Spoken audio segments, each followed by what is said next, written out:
Okay. Well, I want to welcome all of you that enjoy watching my opinion piece before each meeting. This particular opinion will be on the August 10th Exeter Township Supervisors meeting. And I'm going to talk about several items. There's many things in this meeting that are problematic, but I will talk about this in general and get into a little bit of specifics here. And then later on, I'm going to take out clips of this meeting and then have a more lengthy opinion piece on those items. But for now, what I'd like to talk about is one of the issues that I brought up under unfinished business, which is the right to know report that they have under unfinished business.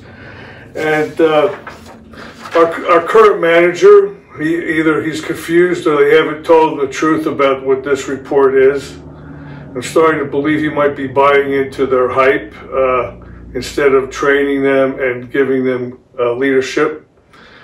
But he thinks it was a request by the board to just show the current activity for the current month. I've been here long enough to know that I was here when they created this report. Even Casatus tries to say that he thought it was for the current month just to report the right to know request. That's not the case, and he knows it. It was originally created to intimidate those people who were requesting information, and it's exploded over the period of time that Mr. Casatus and Mr. Spies have been on the board, because we simply do not trust what our supervisors are doing. And we're finding out that this is the case in many instances where they're not telling us everything about the issues. So it was originally created to put our names on there and then to publish how much it costs the township to acquire the right to know information that was requested. And then when the new board got on, they decided to take our names and the monetary costs off of the report. But the report was relatively new, and now we're finding out that with all these 30-day requests, that you have outstanding requests that aren't being carried forward. They're not being recorded as open. We also have quite a few right to know requests that are currently under appeal with the Office of Open Records. You may have heard them referred to as the OOR. So this is not a comprehensive report. It just shows what came in for the month. And it's quite interesting. They were a little confused over the right to know requests. They didn't know how many there really were for July. I mean, doesn't that tell you that they didn't look at the report? I think so. Mr. Bartlett, the manager, says there were 42. You know, well, you could go to the website and you can open up the report for July and you will count 21. So I don't know, maybe Mr. Bartlett is seeing double. It's hard to say. So they were confused on the number of right to know requests. And then they just picked out one specific one they wanted to talk about related to the noise. But the original purpose was for intimidation. Now, and then that morphed into, well, there was a complaint because it seemed like all of the requests went to 30 days. And we have a video where our former manager, who has many years of experience, claimed that he was putting all of them at 30 days because he wanted to be fair to everyone. Mr. Granger has never been fair to anyone except himself. So everything went to 30 days. And then they used the report to track to prove, oh, look, we've improved. We're doing it in 5 days. But they hide all the 30-day requests. We don't know. We don't get a report back to tell us, well, yeah, it was 30 days, but we did it in 15.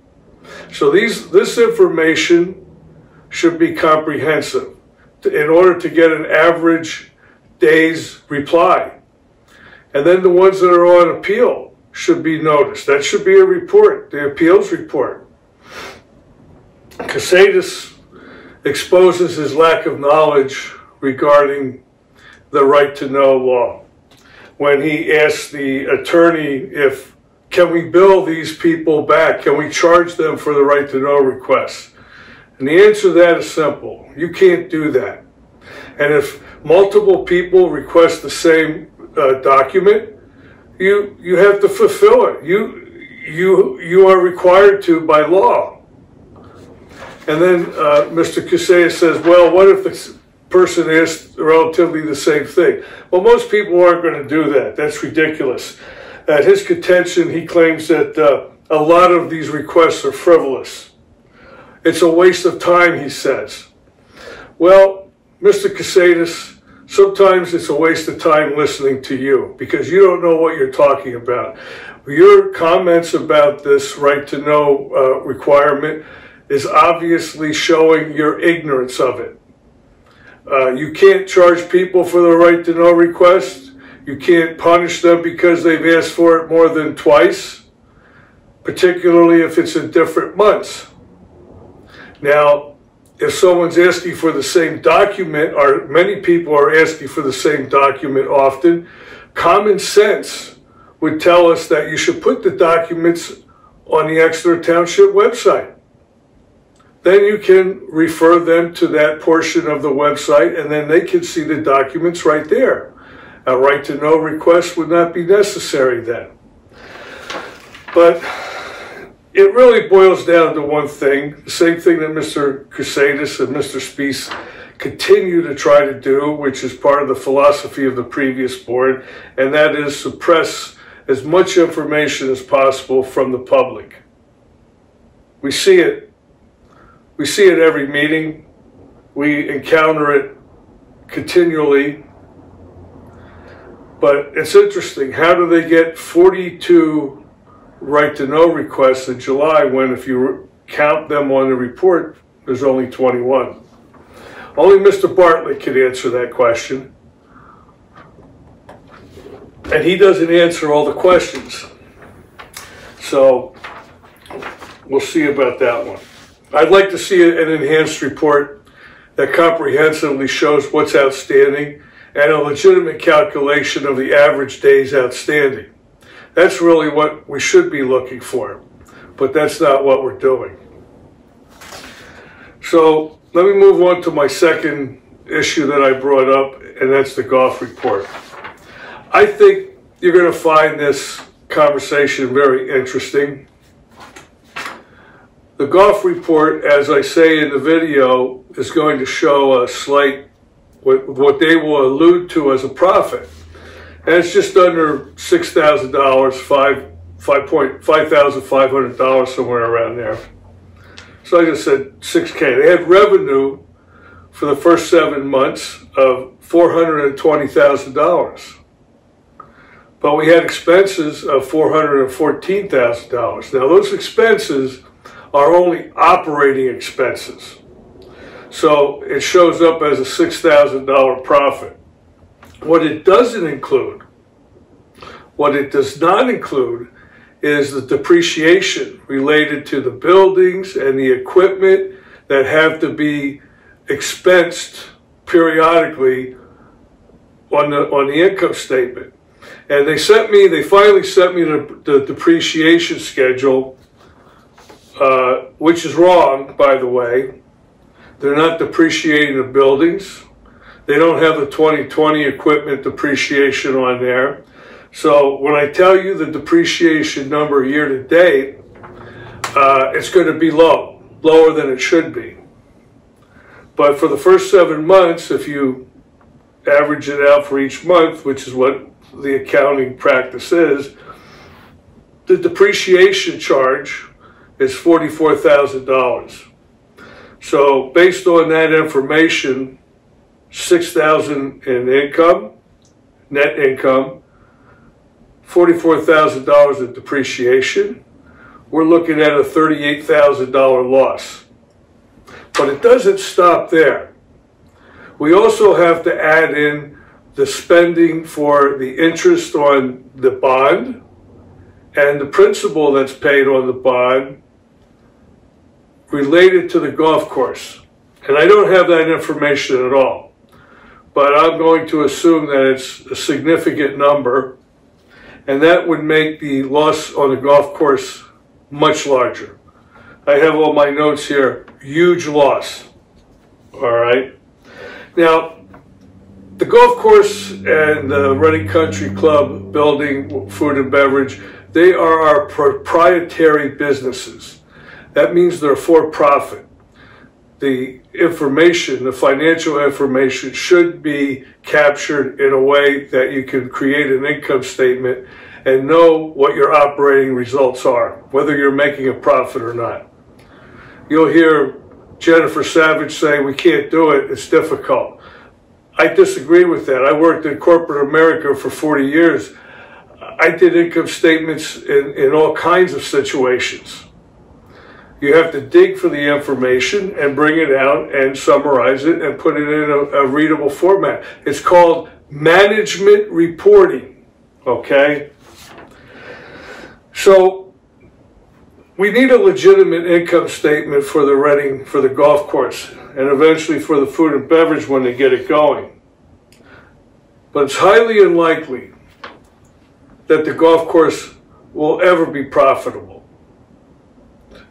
Unlikely it will even break even at any point in time. But we need to be honest with our residents. We need to tell them the truth. We need to provide them with accurate financial information. And we are not doing that. And I think we should hold our supervisors' feet to the fire and get this information. Because I'm telling you, it's going to show us that the golf course loses money every single year and will continue to do so. Now, that doesn't mean I'm suggesting we get rid of the golf course. I am not. I think it's a wonderful asset that this township has. However, you should not lie to the residents, and the residents can decide if we want to keep such an asset, if we want to continue to subsidize the loss. It's as simple as that. It's called being honest. And our Board of Supervisors are well, let's see, they're as dishonest as far away as Pluto is to the Earth. Very, very dishonest, very misleading on this particular issue for sure. So I'm going to ask the supervisors to provide as accurate as possible income statement for the golf course. I urge anyone who sees this video to contact them via email and ask them to do the same. We deserve it, and it's their responsibility to provide it to us. The last thing I'm going to talk about, I think, is the Promenade. What a mess. This is another case where they don't do their homework. As you know, on July 27th, they come up with this fantastic, wonderful idea that they're going to throw the tenants out before they even send them a notice. And they voted to send them a notice. Joe Staub made that motion. We give 30 days notice to the 4 remaining tenants in the Strip Center Mall. Second by Greg Gaultier. All 5 supervisors voted 5 yes, 0 no. Big problem with that. They didn't do their homework. They didn't do their research. They jumped to conclusions. They're in a hurry to kick them out of there so that they could tear that building down. According to Jeff Bartlett, our insurer, who's an expert in buildings and everything, said it would cost too much to fix the roof and the other repairs.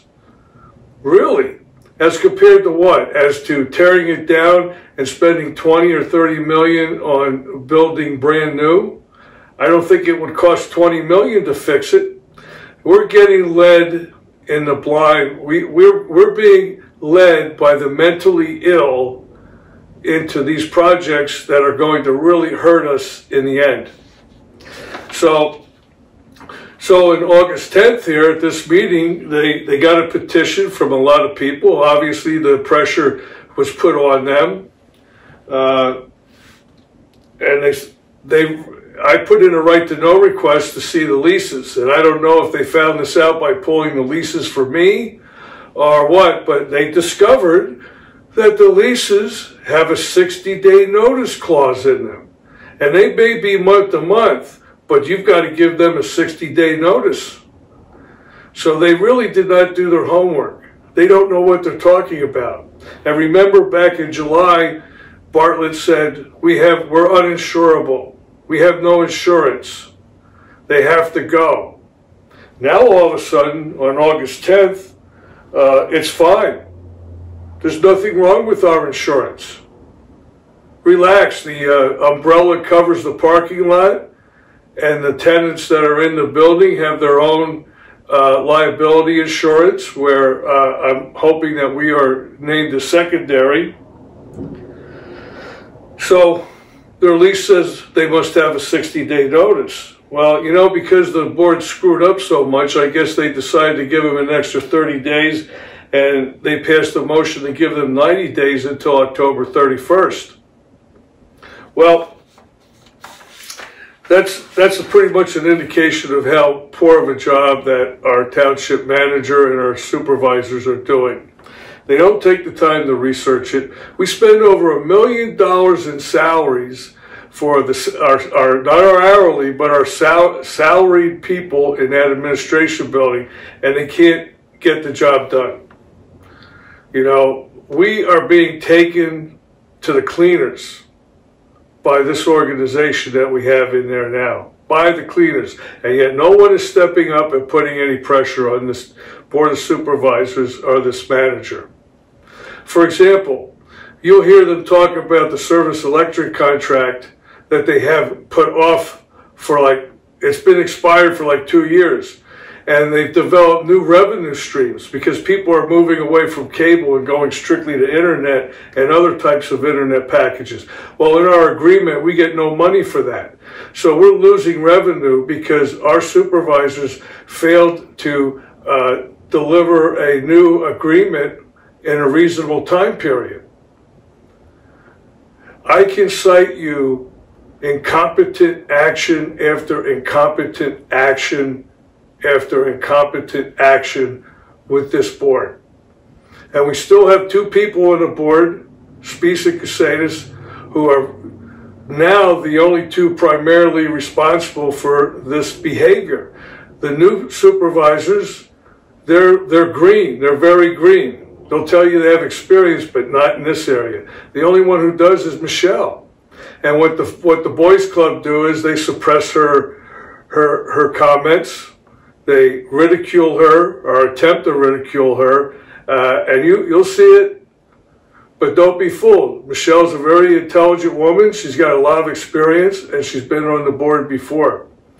And she's going to try to do her best. You can hear her as she keeps a level tone and tries to discuss the issues, but she's shouted down. We've got basically a ship with really no one at the helm. And it's starting to look very bad for our new manager, who's going along with what they want. He's 60 years old. He's just found a great place to retire on our dime. And so he's going to play along with these people. But don't you let them do that. Let's put the pressure on. Let's get some answers. Right to know request reports should be more meaningful. The information's there, they just aren't providing it. The golf course report, they're lying to us about the financial situation with that. Be honest with us. You might be surprised, maybe the public will support subsidizing the losses there. But they're not going to be happy about it if they find out how big of a loss it is and they find out that you've been misleading and lying to them. Honesty is the best policy. So I hope you like my opinion for today. Watch this video of the meeting very carefully. There's a lot of subtle things that are going on there that I hope you'll comment on. Remember, I put this on my ExeterUnited.com website. It will also take you to my YouTube channel. And in both situations, the agenda is listed there with the timestamps in the video, so you don't have to hunt and peck and find out where these things are going. I'll put the timestamp right next to the agenda item. Click on the time, and it'll take you right to that agenda item that you're interested in listening to. So please sign up on my ExeterUnited.com site and sign up and subscribe to my YouTube channel, where you'll get a notice each time I publish a new video. And look for clips coming out of this video, this meeting, with additional opinions on what's going on with this, okay? I'll go into more detail. Thanks again, and please watch the video.